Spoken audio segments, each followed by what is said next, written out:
Chapter 49, Endocrine Problems. So as you can see on this picture here, you get an idea of all the organs and glands that secrete hormones in our body. They all play a role in keeping us functioning properly. They talk to each other, send messages, so it's really important that we keep them all in balance. We're going to start off with our pituitary gland. So this gland sits right here next to our brain, right behind our eyes. When we talk about it, we divide it into two halves, anterior and posterior. Each half secretes different hormones. So the anterior pituitary gland secretes growth hormone, prolactin, and our four tropic hormones, which are ACTH, TSH, FSH, and LH.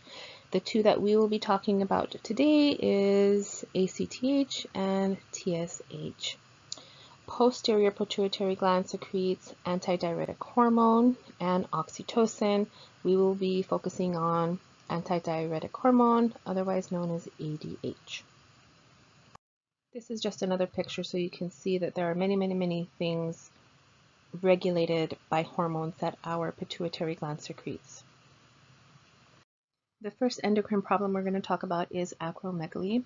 This is an issue in the anterior pituitary gland with too much growth hormone secretion. So the cause of this is a benign tumor that secretes growth hormone that's sitting on that pituitary gland. That's the most common reason, so that's the one we're going to talk about. So clinical manifestations of this is gradual. So this is going to happen slowly over time. And the excess growth hormone is going to result in an overgrowth of soft tissues and bones in the hands, feet, and face. Because this problem develops after the epiphyseal closure in our arms and legs, it doesn't affect the length of the arms and legs. So they're not going to be giants. They're only going to have this thickening and enlargement of bony and soft tissues on the face, feet, and hands. This can also cause muscle weakness and joint pain. This can be very mild or it can be debilitating, just depends.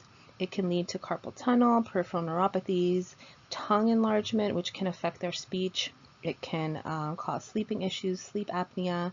Their skin can become thick, leathery, oily, excessive acne.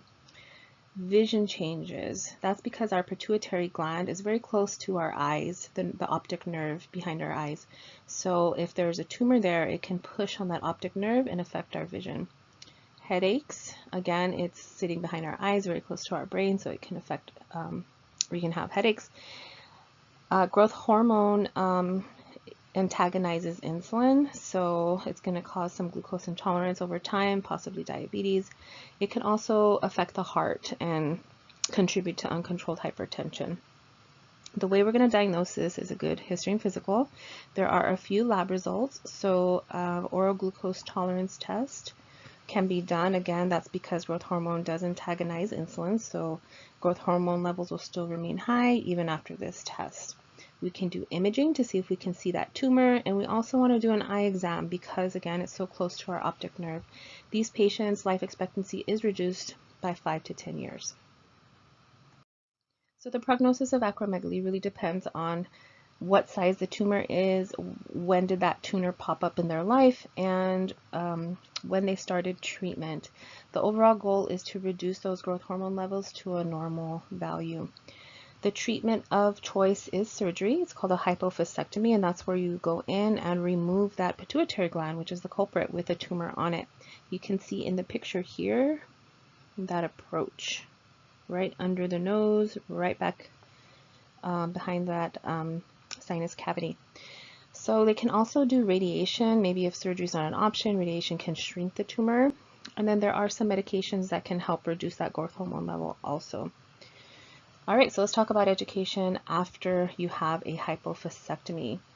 So again, just keep in mind where this pituitary gland sits. So right by the optic nerve, so we're going to look for vision changes. We're going to monitor for hematoma, check peripheral vision, visual acuity, extraocular movements, pupillary response. Okay, so vision.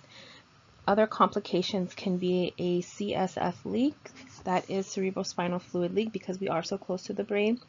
The way this could manifest is if the patient is swallowing a lot, excessive swallowing. That might be because there's a leak in the back and it's just it keeps filling up the back of their throat. Also, if they have some clear fluid coming out their nose, we would want to test that. The way we test it is a glucose strip. If the glucose is higher than 30, then we will suspect CSF fluid leak. Epistaxis, which is bloody noses, so bleeding, always a risk after surgery that we want to monitor. So we want to educate the patient to avoid increased pressure in that area. So no blowing nose, no coughing, no bearing down, no lifting up heavy objects.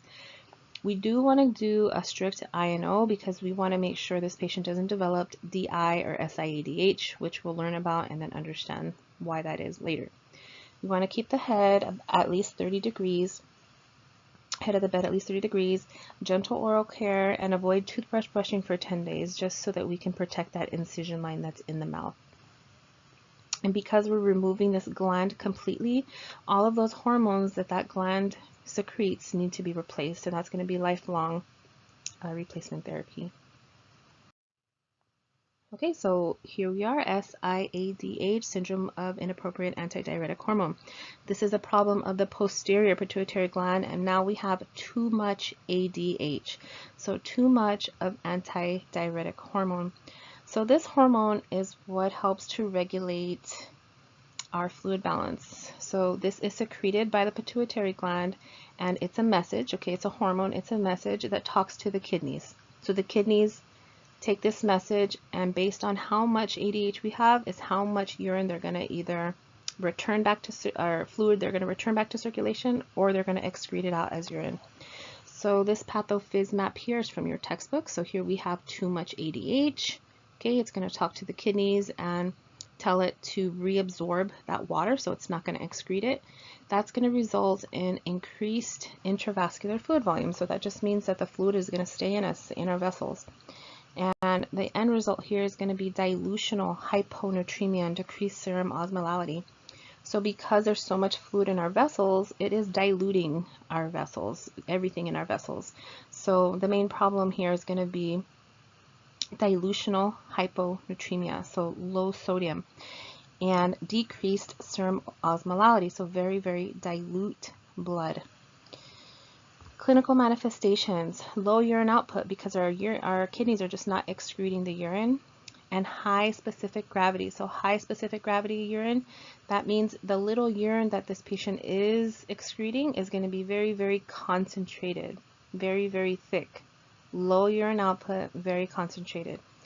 These patients will have sudden weight gain without edema, and that's because all of the fluid is in the vessels, not in the tissue yet. So at the time of onset, weight gain but no edema. They're going to be thirsty, have fatigue, muscle cramping. These are all signs of hyponatremia. As the hyponatremia gets worse and worse, they can have vomiting, abdominal cramping, twitching, lethargy, seizures, and eventual death. So this needs to be treated. So diagnostics wise, again, our serum sodium is going to be low. It's going to be dilute, very dilute blood. Serum osmolality low, but high urine specific gravity because it's going to be very concentrated urine. We're going to do imaging so that we can visualize that pituitary gland to see if there's an issue back there, and also an eye exam for the same reason, because our pituitary gland sits right behind our eyes, right next to our brain. So we just want to rule all that out. We just want to make sure everything is okay with these patients. So please review page 49.3 in your textbook. If you need a review on the serum osmolality and urine specific gravity, page 271. All right, so how are we going to manage this? Again, we have low sodium. So first we want to treat whatever's causing the SIADH in the first place. If you have mild symptoms and the sodium is still above 125, then we're going to do a fluid restriction. We're going to give a loop diuretic, and we're going to give dimeclocycline. So this is going to help block that message to the kidneys. So we have too much ADH hormone, right? It's too many messages being sent to the kidneys. So this message will block it, hopefully. The reason why here we have a loop diuretic is because the sodium is at least 125. If the sodium was any lower than that, we wouldn't give that Lasix because that will actually result in excretion of sodium also. Typically with Lasix, we usually think straight to potassium, but it does secrete sodium too, and we don't want to make this problem worse with the sodium. Okay, so if the symptoms are severe, so that we're talking about like severe hyponatremia, and the sodium level is less than 125, then we need to give these patients IV hypertonic saline solution. Usually this is going to be 3% sodium chloride, and we want to do it slowly. If we infuse hypertonic saline solution too fast, it can cause brain damage to our neurons. And then we also want an even stricter fluid limit for the day, 500 mLs for 24 hours. So nursing-wise, eyes and nose, vital signs and symptoms of hyponatremia. Because hyponatremia eventually can lead to seizures and neurologic dysfunction, we want to make sure these patients are on fall and seizure precautions. We give good oral care and ice chips because they're on fluid restriction and they're probably going to get thirsty. When they are discharged home, they may have to continue with fluid restriction. They should weigh themselves daily and make sure their diet is appropriate, especially if they're taking those loop diuretics, and they need to be aware of the signs and symptoms of electrolyte imbalances. Now we're on to diabetes insipidus. So this is the opposite of SIADH. This is when we don't have enough ADH. Okay, so the kidneys are getting the message that they need to excrete the urine and not keep it. So that is a problem.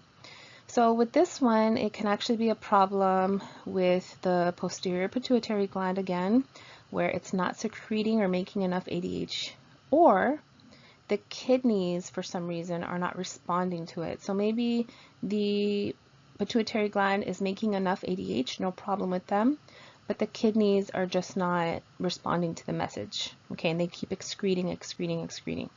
So let's take a look at the pathophys map from your textbook. We have not enough antidiuretic hormone. That's going to talk to the kidneys, and the kidneys are going to say, okay, we're not going to reabsorb anything, let's just excrete it out. This is going to cause decreased intravascular fluid volume. So the opposite of SIADH. This one, our vessels are going to become very, very concentrated inside. So increased serum osmolality, hypernatremia. So now we're going to have too much sodium in the vessels, and that's because everything is so concentrated. And we're going to have excessive urine output. So these patients are going to have lots and lots of urine, and it's going to be very dilute urine. It doesn't matter how much fluid they just take in, it just goes right out. So this is usually an acute onset. They're going to be very, very thirsty, lots of urine output, and generalized fatigue. So this can be transient or chronic, meaning it's present all the time, or it comes and goes. It's definitely going to result in a fluid and electrolyte imbalance, and there are several types. So I'm just going to talk about 3 of them. Central DI is most common. That's when there's something wrong with the gland, okay, the pituitary gland. It could be nephrogenic. That means there's something wrong with the kidneys. So it's the kidneys that are not getting the message. Or it can be primary DI. This is when it's the brain, like something's wrong with the brain, like there's a lesion on the brain, or something psychological where the patient is just has excessive intake of water. Diagnostics, all right, so that we can do a water deprivation test. You can read about that in your textbook. For these patients, they're going to have a urine specific gravity less than 1.005, urine osmolality less than 100, and a urine output more than 200 an hour. So that is very, very high. And of course, they're going to have hypernatremia, so high sodium levels. So the way we're going to treat diabetes insipidus, so we want them to maintain hydration because everything they're taking in is coming right out. So this is both PO and IV fluids. We're going to either give IV hypotonic saline or dextrose 5%. And this is because on the cellular level, their cells are dehydrated. They're very concentrated. They're like shriveled up little raisins. So by us giving us this type of fluid, it should plump up the cells and rehydrate them. Now, if you use dextrose 5%, you want to make sure that you titrate it to replace whatever they're losing and that you're not over hydrating them with this dextrose. Because if the patient becomes hyperglycemic, then they're going to start to diurese because of that. remember when you have prolonged high blood glucose levels, you have polyuria. So they're already voiding too much. So we just need to make sure we monitor those blood glucose levels closely. Now, if it's central DI, meaning that there's a problem with the pituitary gland and the secretion of ADH, we can give DDAVP. DDAVP is a synthetic version of ADH. It's also called desmopressin. So DDAVP, aka desmopressin, synthetic version of ADH. Now for nephrogenic DI, so this is something with the kidneys, okay? It doesn't have anything to do with the ADH levels. It's the kidneys not getting the message. They're not interpreting the message. So for these patients, they're going to get a low sodium diet. They're going to be given thiazide diuretics. The mechanism is unknown of how this actually helps, but it helps, so we use it. Now, if these things don't work, then the patient may need to get on indomethacin, which is an NSAID. All right, so for your nursing considerations, these patients will most likely be in the ICU right at the beginning when they're very acutely ill. So we're going to monitor vital signs, urine output every hour. We want to monitor for acute dehydration because they are voiding, everything's coming out of them. Monitor electrolytes, blood glucose levels, and we want to assess the response to the medication. So remember, DDAVP is a synthetic version of ADHD. It's also known as desmopressin. And the way we're going to know if this is working is if the patient has decreased urine output and the urine becomes more concentrated. So that's how we're going to know if the DDAVP is working. All right, and then we want to educate the patient to make sure they don't become dehydrated and they know how to hydrate. Next, we're on to our thyroid gland. So here we have our thyroid gland. It's wrapped around our trachea, and it secretes T3 and T4. Those are our thyroid hormones. Now, there's also C cells inside the thyroid gland that secrete calcitonin, but we're not going to talk about that, okay? That's another chapter. So we're just going to be concerned about thyroid hormone that the thyroid gland secretes called T3 and T4. Okay, so if you look at this picture, these thyroid hormones play a role in a lot of the bodily functions, in the heart, digestion, our nervous system, our bones, and our muscles. So really important hormone. So the thyroid gland uses iodine from our diet to produce these hormones. So it's important that we have sufficient iodine. In this country, we don't have a problem getting enough iodine, but in other countries, it is a problem. So they're more likely to be deficient in thyroid hormone. All right, so here in this box, I just want to read you this. So the hypothalamus, okay, that's in the brain, secretes thyrotropin releasing hormone, which stimulates the pituitary gland to secrete thyroid stimulating hormone, which stimulates the thyroid to secrete T3 and T4. So there's a whole chain of command here. It starts in the brain and it ends up at the thyroid gland. So if a patient has a thyroid hormone imbalance, it really could mean anything is wrong in that chain, and we kind of have to, it's kind of like a little puzzle piece. We have to figure out which level is the culprit. Hyperthyroidism. So this is an overactive thyroid. Too much thyroid hormone is being released. So there are lots of different causes. The first one here on our list is Graves' disease. That's going to be the most common and the one we're going to focus on.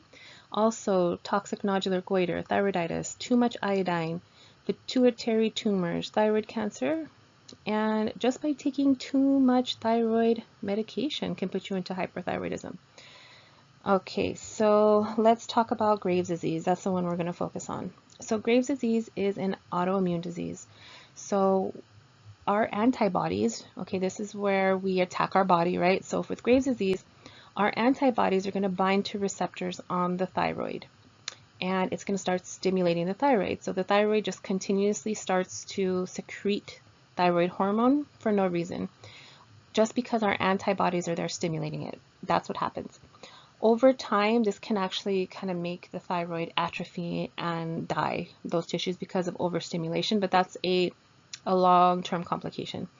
All right, so back to Graves' disease. So it's an autoimmune disease. It causes diffuse thyroid enlargement. So if you look at this picture here of this cartoon thyroid, it has all of these little bumps. That's like a normal thyroid. With Graves' disease, it becomes smooth. Okay, it becomes smooth and enlarged. And this is going to have excess thyroid hormone secretion, and this condition is more common in women than men. Clinical manifestations, there's a ton, okay? Thyroid hormone, like I said before, it affects a lot of bodily functions. So these are the ones I just want you to focus on. The classic signs and symptoms. Goiter, and there's a picture of that coming up. Goiter is like an enlarged bulge of the thyroid that you can see visually. Exophthalmos, those are bulging eyes. Weight loss, fatigue, nervousness, and frequent mood changes. So you can also review table 49.6 in your textbook for details. So with hyperthyroidism, you're in a hypermetabolic state. Okay, hypermetabolic state, and that's pretty much where all of the signs and symptoms are stemming from, this hypermetabolic state. So we can have weight loss, we can be nervous, okay? So the fatigue comes from the excitable nervous system, and then you kind of crash, and then you get fatigued. So that's where that comes from. Diagnostics wise, we're going to have a low TSH level and a high T4 and T3 level. So as our in Graves' disease, the autoimmune, our own antibodies have bound to the thyroid receptors and is overstimulating it. That's going to create the high levels of T4 and T3. But then our brain knows something is wrong. It knows that there's too much thyroid hormone, so it starts sending the message to stop secreting it, which is why our TSH levels are low, because the brain knows. However, it doesn't matter because the TSH, the thyroid stimulating hormone, is not having any effect on the thyroid because it's autoimmune and our own antibodies are at the wheel, right? Okay. Complication of this is going to be thyroid toxicosis, so that is just way too much thyroid hormone in circulation. And again, that's going to be either from one thyroid hormone, T3 or T4, or both. These are some more signs and symptoms. Okay, you can just skim through them. Every body system is affected in some way, and you have high respiratory rate, shortness of breath, high heart rate, increased cardiac output. It can affect the heart, dysrhythmias, and so on. Again, you just need to focus on the box on the previous slide. Here are some pictures of exophthalmos. This is the bulging eyes. Thyroid acromegaly, this is like clubbing of the fingers. And then you can see in this little cartoon, you can, again, the GI system is in a hyper state too, so you get diarrhea versus, we're going to talk about hypo, you get constipation. Thyroid storm. So this is acute thyroid toxicosis. So this is something acute and life-threatening. This is when there's excessive amounts of thyroid hormone released. It is deadly, however, you can treat it if you start early, so very treatable. So you want to recognize these signs and symptoms. This usually results from stressors. So if the patient has an infection, surgery, or trauma, this can sometimes trigger this episode. This can also result from a thyroidectomy. So say a patient is having a piece of their thyroid removed in surgery. When they come out of surgery, they can actually go into this thyroid storm. That is because when a gland is in a thyroid state and you manipulate it, so like in surgery, they're touching it, they're cutting it, they're doing stuff to it, it kind of will just start secreting a bunch of hormone as a result. So we want to be aware of that. So manifestations, severe tachycardia, heart failure, shock, hyperthermia. So these patients are going to have a very, very high temperature. Agitated, seizures, again, think excitable, think increase. Abdominal pain, vomiting, diarrhea, delirium, and eventual coma. So we need aggressive treatment. We want to give medications that are going to block that thyroid hormone production, which is what we're going to talk about. Fluid and electrolyte replacement, fever reduction, monitor the heart. We want to decrease stimulation, ensure adequate rest, encourage and assist with exercise. So those tremors that they can experience can interfere with muscle coordination, so we just want to be mindful of that.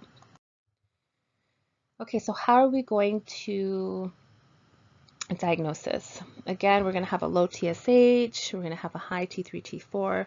We can do a radioactive iodine uptake. So this is where you go to the nuclear medicine department and you're given some radioactive iodine to eat. They eat it, the thyroid then starts to take in that iodine, and then we take images. Okay, so depending on what the issue is, it can present differently. So this is normal, Graves' disease, you can see here, and toxic, and if there's a tumor, so and so on. So we also have some medication options for hyperthyroidism. So medications are mostly used when the patient is in a thyrotoxic state. So it's not curative. Okay, so we're talking about antithyroid drugs, iodine, and beta blockers.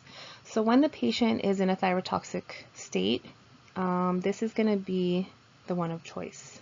Beta blockers. It's going to block that nervous system stimulation, and propranolol and atenolol are the two of choice.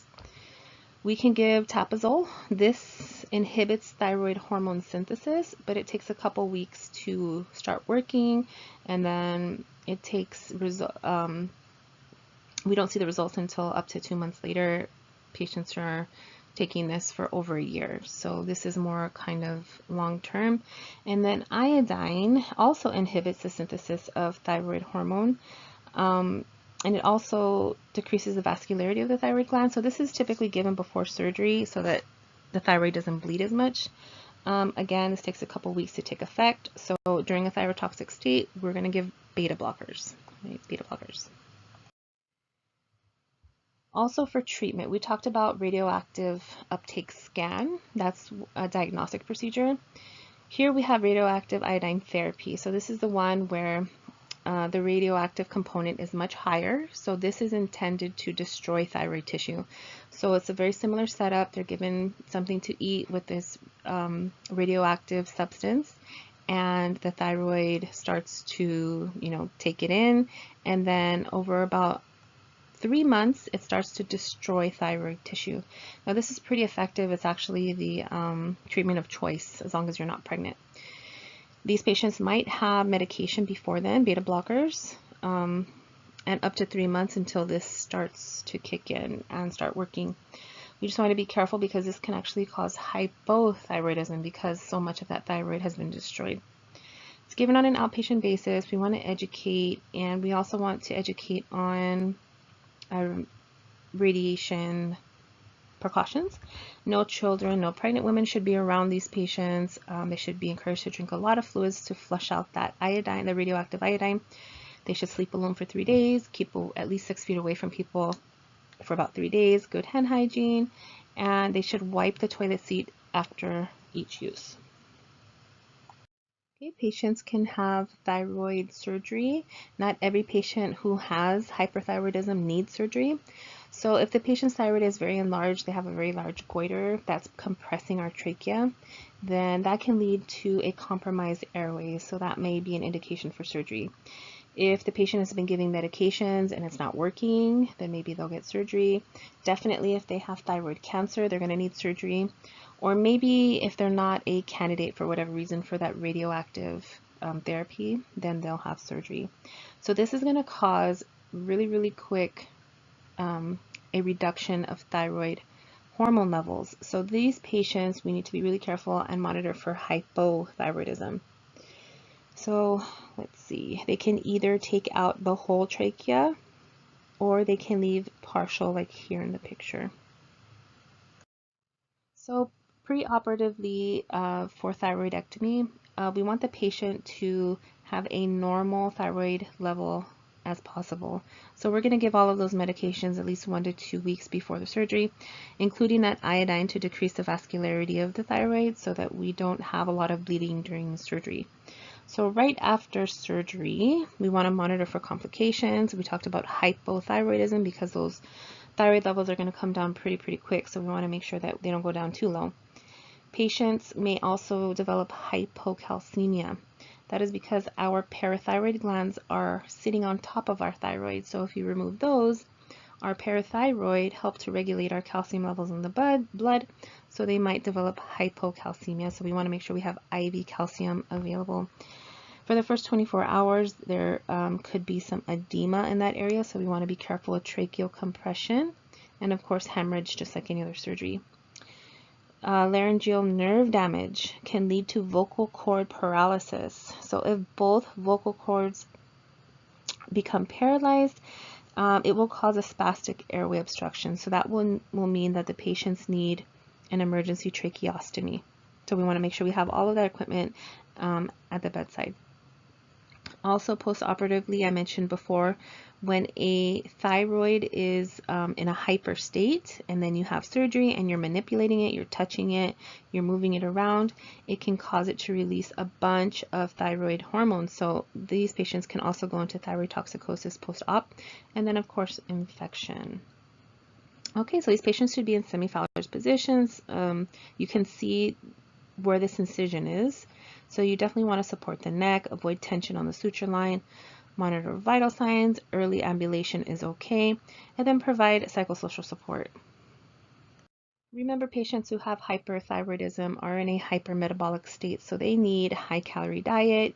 You can read through this here: 6 meals a day, protein, increased carb intake, and then you want to avoid foods that stimulate the thyroid, such as high-fiber foods and caffeine. And then these patients should be referred to a dietitian. All right, now we're moving on to hypothyroidism. So this is the opposite of hyper. This is a deficiency in thyroid hormone, so our metabolic rate is going to slow down. Okay, so before everything was hyper, now this is going to be super slow. So we have two types. We have primary and secondary. The primary is when there's a destruction of thyroid tissue or there's a problem with the actual synthesis of thyroid hormone. Secondary is going to be caused by either the pituitary gland or the hypothalamus. Okay, so again, primary is because there's destruction of thyroid tissue, and the secondary is when it's the pituitary or the hypothalamus that is the culprit. All right, so causes: not enough iodine, atrophy of the gland. I mentioned in Graves' disease, over time, that hyperstimulation of the gland is going to make, it's eventually going to start atrophying because of that. Hashimoto's thyroiditis, that is another autoimmune disease. That is where our antibodies actually attack the thyroid tissue itself. Okay, treatment for hyperthyroidism. So say somebody has hyperthyroidism and we're giving them medication. Maybe they're taking too much medication, that can put them in a hypo state. And that's going to be true for all of the conditions that we talk about. It can go hyper, hypo, and then when we treat them, it can flip it. Okay, certain medications, and if hypothyroidism occurs in infancy, we call it cretinism. So clinical manifestations, again, this is going to be related to a slowing of the metabolic rate in the body. We're going to have weight gain, impaired memory, slowed speech, fatigue, somnolence, and personality changes. Okay, that's hypothyroidism. Diagnostics, we're going to have, depending on what the problem is, TSH will increase with primary and TSH will decrease with secondary. We're going to test for antibodies just in case to see if it is autoimmune. This is going to cause high levels of cholesterol and triglycerides and CK, and also anemia. So the complication of hypothyroidism is going to be myxedema coma, which is life-threatening, and we're going to talk about it. Just like hyper, we also have a bunch of hypo signs and symptoms. Again, just focus on the previous slide. But you can see here a lot of lows, right? Lows, okay. Complications. So myxedema coma. So remember that with hypothyroidism, we're at a lower metabolic rate. So everything is slowing down. So if a patient has an infection or they're taking medications that cause sedation, like opioids, tranquilizers, barbiturates, extreme cold or trauma, this can really make things even slower. So this can cause impaired consciousness, subnormal temperature, hypotension, hypoventilation, and eventually cardiovascular collapse, which is shock. And for that reason, these patients are going to need to be placed on a ventilator, which means they're going to be in ICU. We're going to give them with IV thyroid hormone because remember they're hypo, which means they need supplement. We're going to monitor the heart. We want to monitor their core temperature. And the way we monitor core temperature is with a rectal probe that stays in the body. So we can have real-time temperatures. Good skin care, vital signs, eyes and nose, monitor mental alertness and energy level. Okay. All right, so overall with hypothyroidism, we want to restore them back to a normal level. So they're going to be taking supplements, hormone therapy. We want a low-calorie diet because their metabolic rate is so low.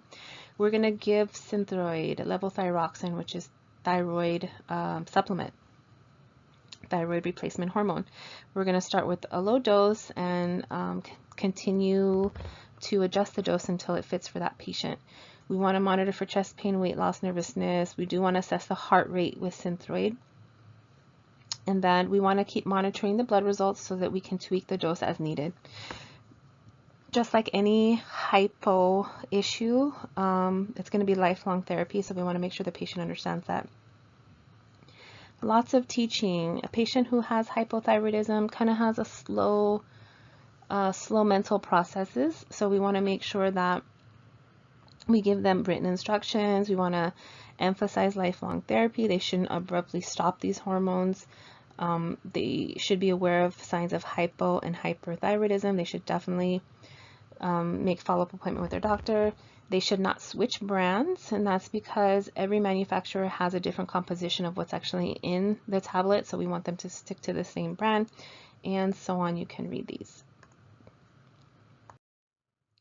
So this chart is not from the textbook, but I like how it gives kind of like a comparison view of hypo and hyperthyroidism. Okay, and this is also from your textbook. You can see this is the thyroid storm. This is Myxedema, Coma. This is the goal, euthyroid. And you can read further in your textbook on these two tables. So now we're talking about hyperparathyroidism. So this is when we have too much parathyroid hormone being secreted, or PTH. So we learned about our thyroid gland. Now we're talking about the parathyroid glands, and here there are. There's 4 of them. Everybody has 4. So the parathyroids help regulate calcium and phosphate levels in the blood. So if you remember, calcium and phosphate have an inverse relationship. So parathyroid hormone releases dependent on calcium levels in the blood. And if you have too much PTH or parathyroid hormone, then you're going to have an increased level of calcium in the blood, and in turn you're going to have a decreased level of phosphorus. All right, so there's 3 types: primary, secondary, and tertiary. You can kind of read through this on your own. I'll just go over it really quickly. So primary is when there's increased secretion, okay, of the parathyroid hormone, leading to problems with calcium, phosphate, bone metabolism. The reason this is happening is usually there's a tumor on the parathyroid gland, or long-term lithium therapy can also cause that. Secondary hyperparathyroidism is when there's some other problem, and this is a compensatory response to that problem. So if a patient has vitamin D deficiency, chronic kidney disease, something like that, then the body is trying to fix it, so it increases the PTH hormone. Then we have tertiary. So this is hyperplasia of the parathyroid glands. So hyperplasia is like an overgrowth of those glands, and there's a loss of negative feedback from circulating calcium levels. And what does that mean? What is a negative feedback? So at all times, the parathyroid is trying to monitor the calcium in our blood, and we call that negative feedback. So that's how it determines whether it needs to secrete more or less PTH. Well, with patients like this, especially a kidney transplant patient after a long period of dialysis, that feedback is gone, so there's no messages being sent on whether we need more or less of PTH. So what ultimately happens is that the parathyroid glands secrete too much. Okay, so that is because of that loss of negative feedback. All right, so signs and symptoms, they may be asymptomatic. This is all going to be tied to hypercalcemia, so high levels of calcium, loss of appetite, constipation, fatigue, emotional disorders, and so on. Complications that can arise from this, a lot of it's going to be calcium related, bone related. Remember that 99% of our calcium comes from our bones and our teeth. So if you have a lot of calcium in the blood, it's most likely going to be pulling from your bones. So you're going to have brittle bones, easily fractures, you can have bone pain.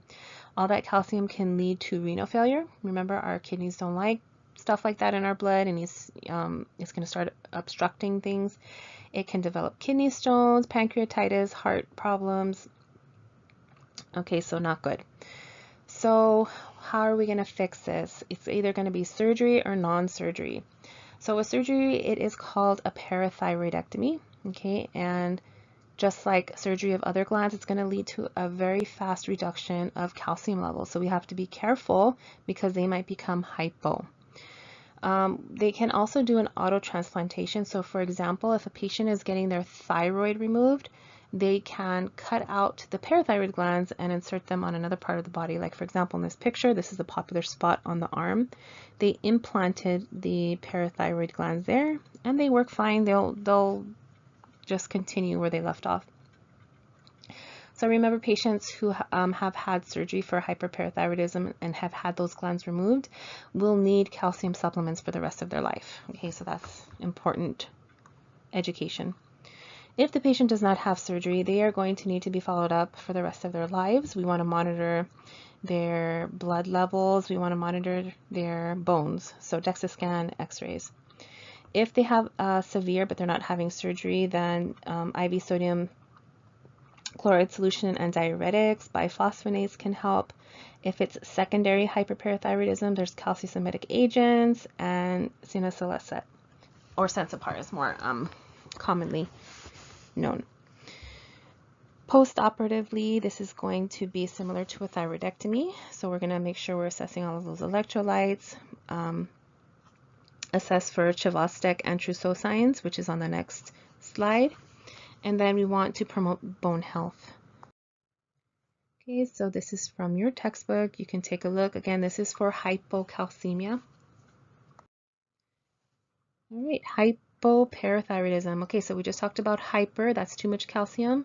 Hypo, this is going to result in low levels of calcium. Signs and symptoms all related to hypocalcemia, so hypotension, edema, dysrhythmias, etc. Causes, iatrogenic, this is going to be the most common.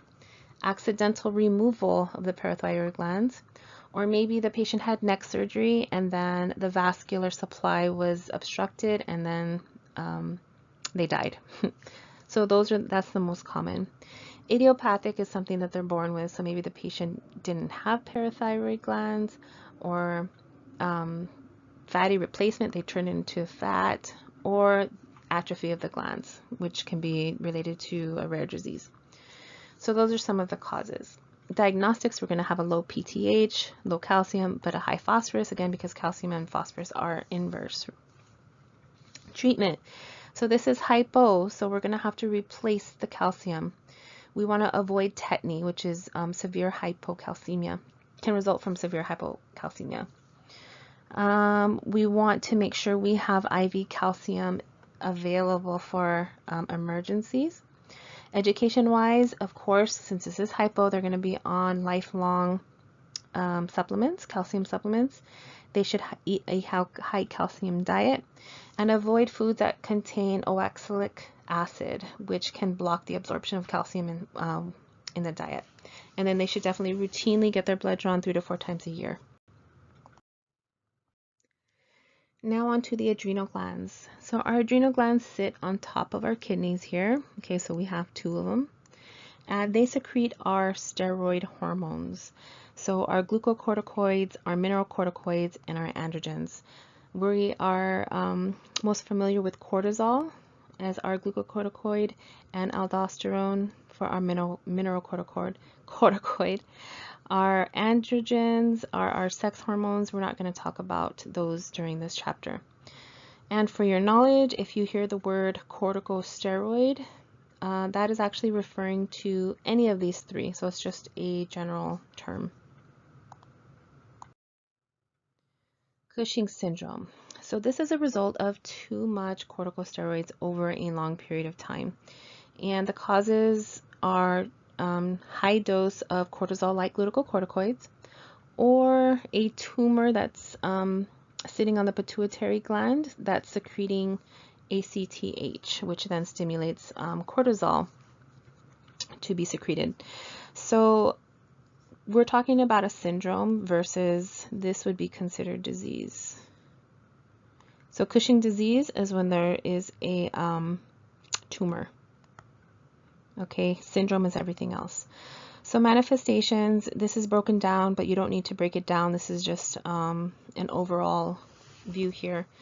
Hyperglycemia, muscle wasting, loss of bone, loss of collagen in the skin, delayed wound healing, hypokalemia, hypertension, male characteristics in women, and vice versa. Okay, so this is your typical Cushing syndrome patient here. Thinning of the hair, we got the moon face, we have thin extremities, but we have a pendulous belly, striae, buffalo hump. Can really change a person's appearance if you see in this picture. Diagnostics, we want to check those steroid levels. You can read about these tests more in your textbook. Management, we want to get those hormones back to normal levels. So if this is due to a tumor, then we want to remove the tumor. We might have to remove the whole adrenal glands. It just depends. If it's because a patient is on long-term use of corticosteroids and we want to gradually discontinue the therapy, discontinue the dose, and slowly put some gaps in the days that they take it. Like instead of every day, it's going to be every other day, and so on. You have to taper these steroids gradually, or you're going to cause it to become abnormally low, and then that can cause another issue. We're going to monitor vital signs, daily weight and glucose, and provide emotional support, because the changes that this puts on their body can have an effect on their self-esteem. A lot of these things will actually reverse itself once the levels return back to normal. Okay, so for Cushing syndrome, surgical intervention would just depend on what the problem is. So if it's the pituitary gland, which is the problem, such as an adenoma that's sending the wrong message to the adrenal gland, then they're going to remove the pituitary tumor. Radiation might be used to shrink it if the surgery is not able to be performed. They could also do an adrenalectomy if that's the problem with the tumor, or if there's another tumor that is secreting ACTH somewhere else. Sometimes with cancers, they start secreting hormones, so that's another reason for surgical removal of those tumors. So preoperative care, we want to just make sure they're in their best health, control hypertension and hyperglycemia if applicable, correct hypokalemia, high protein diet, and depending on what they're removing is what you're going to focus on preoperatively. So post-op, just like any surgery, risk of hemorrhage, we want to make sure we're keeping an eye on their hormone levels, because after surgery, large release of hormones into circulation can cause other issues. So high doses of corticosteroids are given IV during and for several days after surgery. This is just to make sure they don't go hypo. Patients are going to be at risk for hyperglycemia, infection, and delayed wound healing.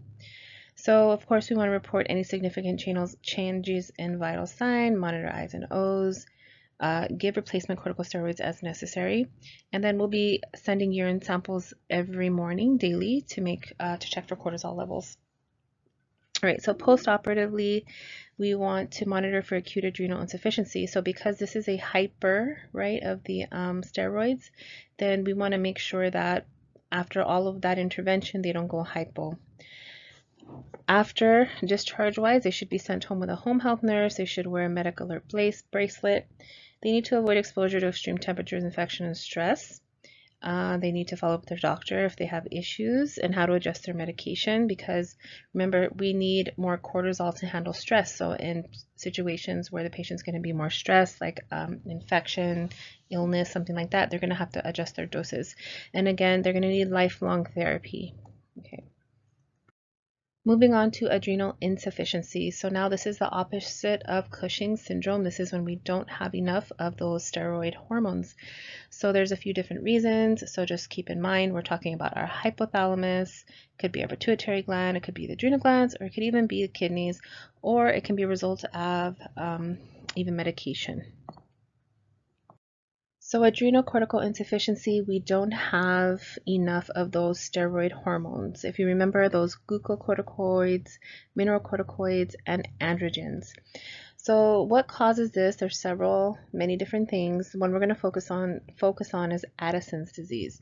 So this is an autoimmune disorder, and this is where the body's attacking itself. So we're attacking our own adrenal cortex, where cortisol and aldosterone are produced. So that is going to cause the problems. Other reasons could be trauma, infection, cancer, hemorrhage, and so on. So remember, with Addison's disease, we have too little steroid hormone, okay, opposite of Cushing. So this one, we're in a hypo state. So clinical manifestations, it's going to be a gradual onset, insidious onset. These patients will have anorexia, nausea, weight loss, some GI issues like diarrhea, joint pain, dehydration, hypoglycemia. Okay, Cushing's we have hyper, with Addison's we have hypo. Patients also can develop patches of dark skin, especially around scar skin and joints. You can't really see it that well in this picture, but that's what it's depicting. So management, of course, we want to figure out what the underlying cause is, but because we are in a hypo state, patients are going to need lifelong hormone therapy of steroids. Okay, so also we should advise to increase dietary salt intake. For acute care, we do need to frequently monitor these patients. We want to monitor the fluid and electrolyte balance and also their neurologic status. We want to know what medications they're on. We want to be careful that they don't go into Cushing syndrome. Okay, as we correct this imbalance, they might go hyper. And then we want to prevent infection. So some diagnostic testing, ACTH stimulation tests. We're going to have high potassium, low chloride, low sodium, high BUN, low glucose. This is all as a result of not enough of these hormones. So a complication that can arise of this is Addisonian crisis. So acute adrenal crisis, Addisonian crisis, and acute adrenal insufficiency, those are all the same things, okay? And they're referring to this, a life-threatening state caused by a sudden drop in levels of cortisol. So causes could be from a deteriorating adrenal gland or a pituitary gland injury or adrenal insufficiency not adequately treated. So maybe we already know they have it, but it's not being treated properly, so they just keep getting more hypo. Risk factors, physical stress such as infection, dehydration, trauma, or surgery. So when we become stressed, we have a stress response, and that is related to hormones. So in this case, we are low on those hormones. So this could push us even lower. So that is why physical stress is a risk factor. Okay, if we have injury to our adrenal gland or pituitary gland, or if you end steroids abruptly, especially prednisone or hydrocortisone. Those are commonly given medications. That's why we have to tell the patients, do not abruptly stop your medications because they can go into acute adrenal insufficiency. So signs and symptoms is going to be a very low blood pressure, tachycardia, dehydration, low sodium, fever, chills, confusion, loss of consciousness. Okay, so we really need to be careful. They can go into circulatory collapse.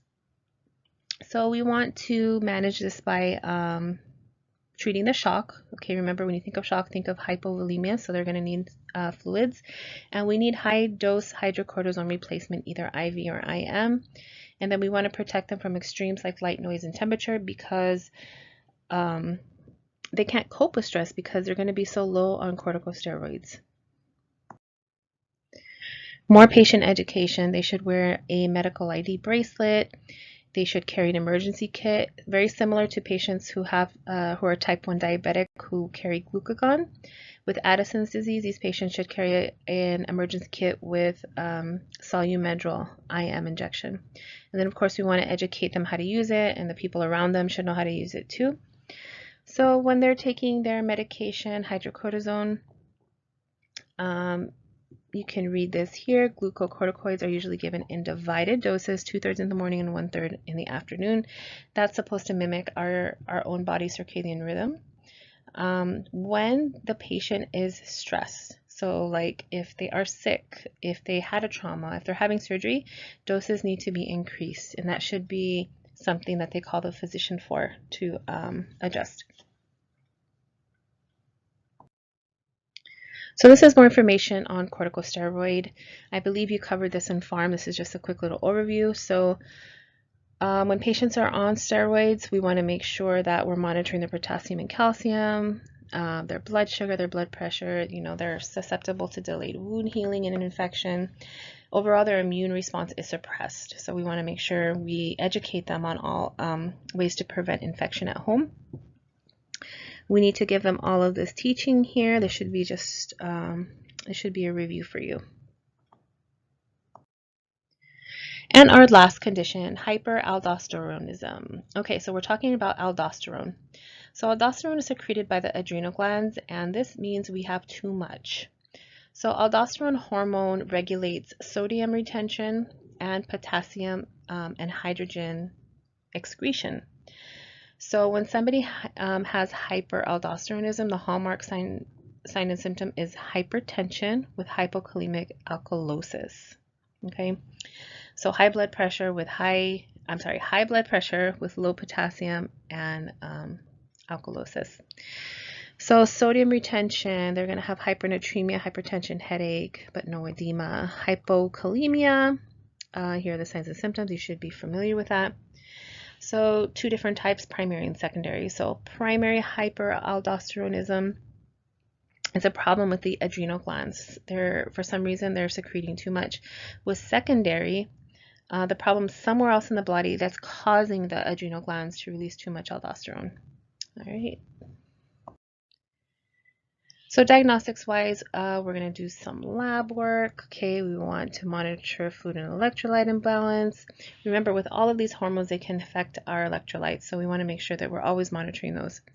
Treatment, if it's a tumor, we want to get it off. Pre-op, we want to keep, again, antihypertensives because they're going to have high blood pressure. Potassium and sodium, we want to keep an eye on those. And this is the way the surgery is performed.